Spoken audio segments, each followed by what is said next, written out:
Privet, more news from Ukraine. The Ukrainians lands armed robot ashore in Russian-held territory via drone boat.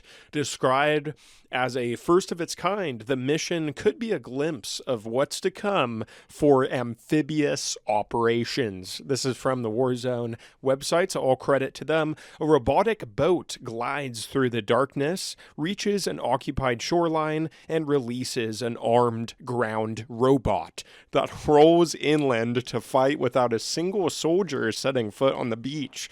Oh, this sounds like a scene from Star Wars. It recently played out in southern Ukraine, reflecting Kyiv's rapid embrace of uncrewed, I prefer unmanned systems, but whatever, it's up to you, as it seeks to counter Russia's invasion. Described as the first of its kind anywhere in the world, the operation took place on the Russian-occupied Kinburn Spit in Ukraine's southern Mykolaiv region, according to Ukraine's 123rd Separate Territorial Defense Brigade, which carried out on an unspecified recent date. A new era of war begins with the decisions of courageous commanders, the brigade stated today on its Telegram page, adding that the operation was led by the 123rd's commander, Colonel Oleg Makuka. The mission involved the brigade's first unmanned systems battalion under Major Dennis Gibbik.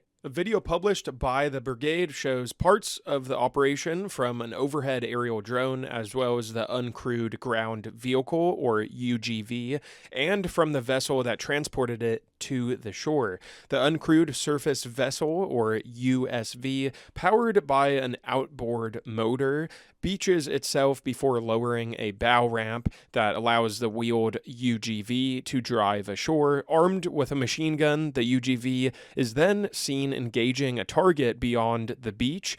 The USV subsequently departs, although it is unclear whether any attempt was made to recover the UGV. And I do have to say, the Ukrainians here have a little bit of aura committing this robot drone boat mission. I mean, it's kind of aura, dude. You have to admit, it's kind of cool. It's kind of like Star Wars droid warfare.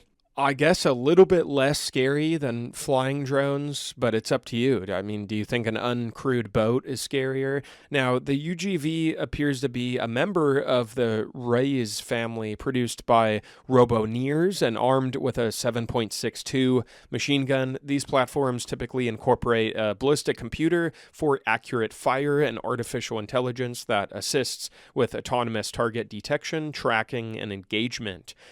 So it's crazy seeing a camera attached to it with the gun mount is just nuts. I'm guessing they chose a 7.62 machine gun because it's all they needed, and maybe because of the weight.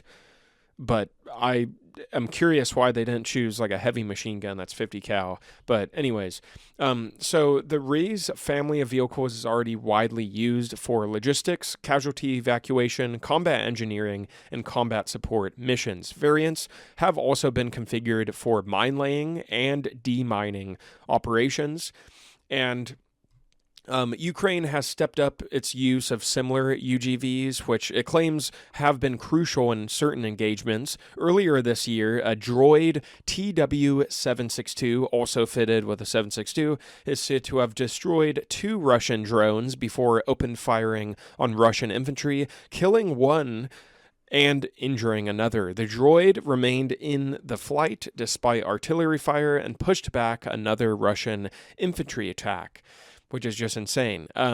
Meanwhile, the Kinburn Spit is among southern Ukraine's most fiercely contested coastal areas. Russian forces occupied the roughly 6-mile-long narrow spit in the summer of 22, overlooking the mouth of the Dnipro River. It became a base for electronic warfare systems, as well as missile and artillery strikes against southern Ukraine. Russia also conducted and constructed, rather, concrete bunkers and reportedly established a drone control station there. Ukraine has repeatedly targeted the Spit since late 22 with reconnaissance missions, raids, and precision strikes in an effort to erode Russia's hold on the area.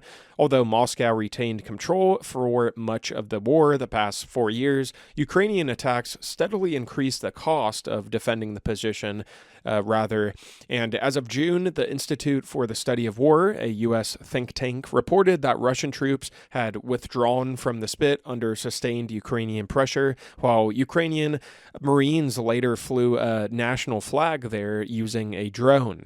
Kind of funny use of a drone. A little bit of trolling. Russian forces retreated under heavy fire with the evacuation of surviving personnel continuing. A statement from Ukraine's Southern Defense Forces said on June 25th. Whether Russian forces have since returned in some capacity remains unclear, meaning the latest operation may have been intended as reconnaissance, a technology demonstration, or both. Experimenting with the world's first deployment of a drone boat, right? It's very cool, even though I'm not in favor of this war. I think it's stupid. I want no more brother wars. I want white people to unite. I don't want the Ukrainians and Russians killing each other. That's my personal take. Whatever it may be, a two-state solution, even a one-state solution, and I don't want Ukraine to lose its sovereignty. Regardless of the current disposition of Russian troops, the Kinburn Spit is an ideal proven ground for experimental technology of these unmanned, uncrewed technologies and weapons and vehicles and operations and missions, right? Heavy surveillance, artillery, and drone coverage make conventional amphibious landings exceptionally dangerous with real humans and soldiers, right? While robotic systems can conduct reconnaissance and combat missions without exposing troops to direct fire, and no human life is lost, right? It's like, why can't the Russians and Ukrainians just fight with robots? I feel like that would just be a lot more human. But obviously I'm joking. But that would be ideal, because then it would just be a robot battle. Regardless, thank you guys very much for watching. Subscribe if you're new, if you want to stay up to date with everything war and military related. Drop a like, a thumbs up, smash the like button is greatly appreciated. Just smash that thing. And what else? Ring the bell so you don't miss any videos, and take a look at the older videos on the channel. See you guys in the next one.